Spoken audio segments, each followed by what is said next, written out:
Salut, ça joue. Bienvenue dans le laboratoire IZ où je vous parle de Commander multijoueur. J'ai un ami très occasionnel à Magic qui un jour m'a dit si tu veux que je joue à Magic avec toi, tu me fais un deck dinosaure. Pendant longtemps, je lui ai fait jouer Xenagos parce que Guichat ça plaisait pas trop. Je soupçonne les deux effets ratés d'affilée de Guichat d'en être la cause. Mais les 8 manas de Guichat n'ont pas aidé, honnêtement. Xenagos c'était très bien pour lui, c'était très carré, ça allait très bien.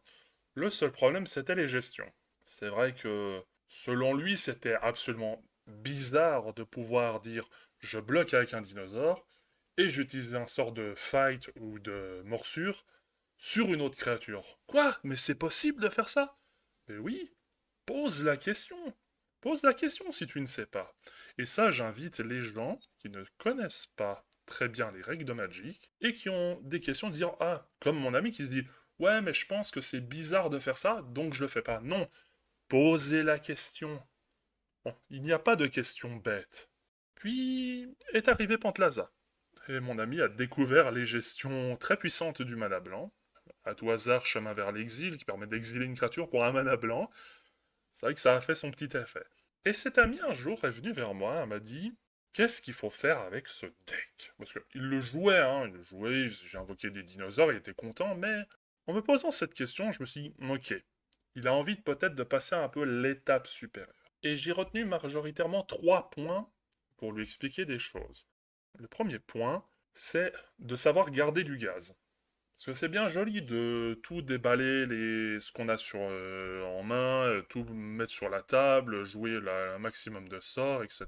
Ça peut être très alléchant aussi de piocher 12 cartes avec expertise de Richcard parce qu'on a Galta sur le champ de bataille.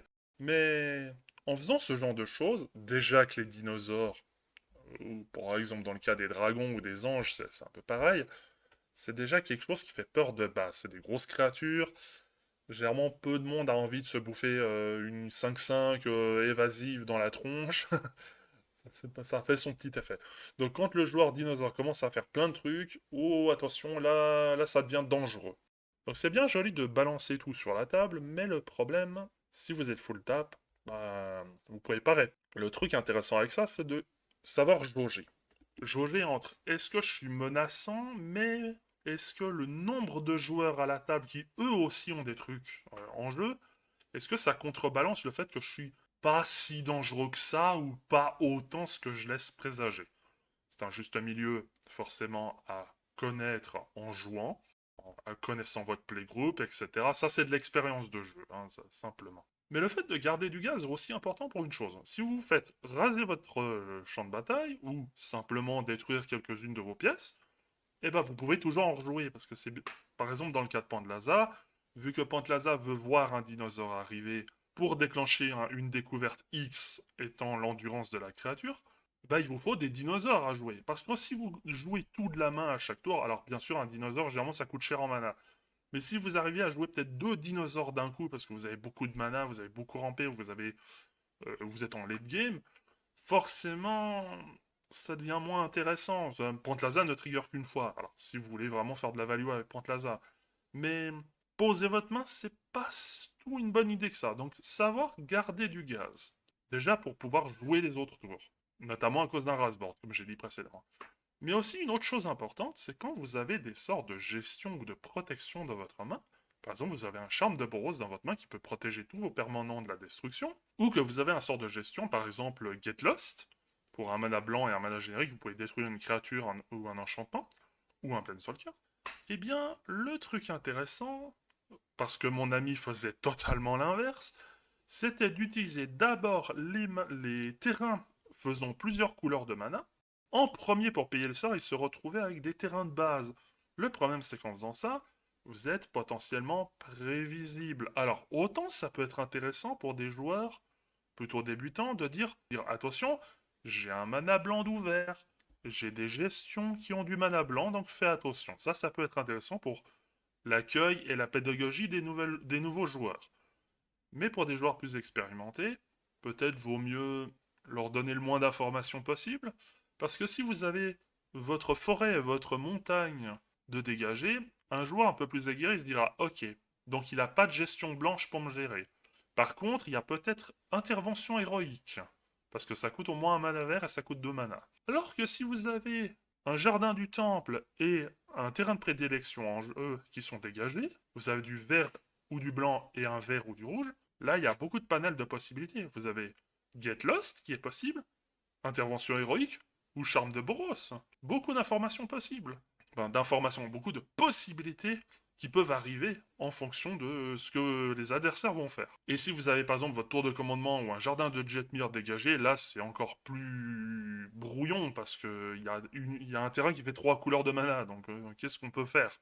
Donc garder du gaz c'est important, même si garder les manas différents, ça peut s'apparenter à garder du gaz, c'était mon deuxième point. Je sais que c'était un peu ambigu, mais soit. Ensuite, le troisième point est plutôt le point majeur dans cette équation. Le point, c'était de ne pas cumuler les menaces au même endroit. Alors déjà, les joueurs Voltron vont me regarder bizarrement. Malheureusement, Voltron, là où la fragilité, c'est de cumuler plein de trucs sur une même carte, que ce soit le commandant ou autre.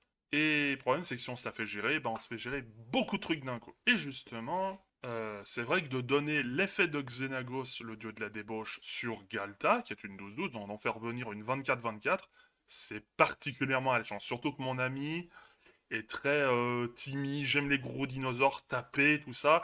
Forcément, ça lui plaît.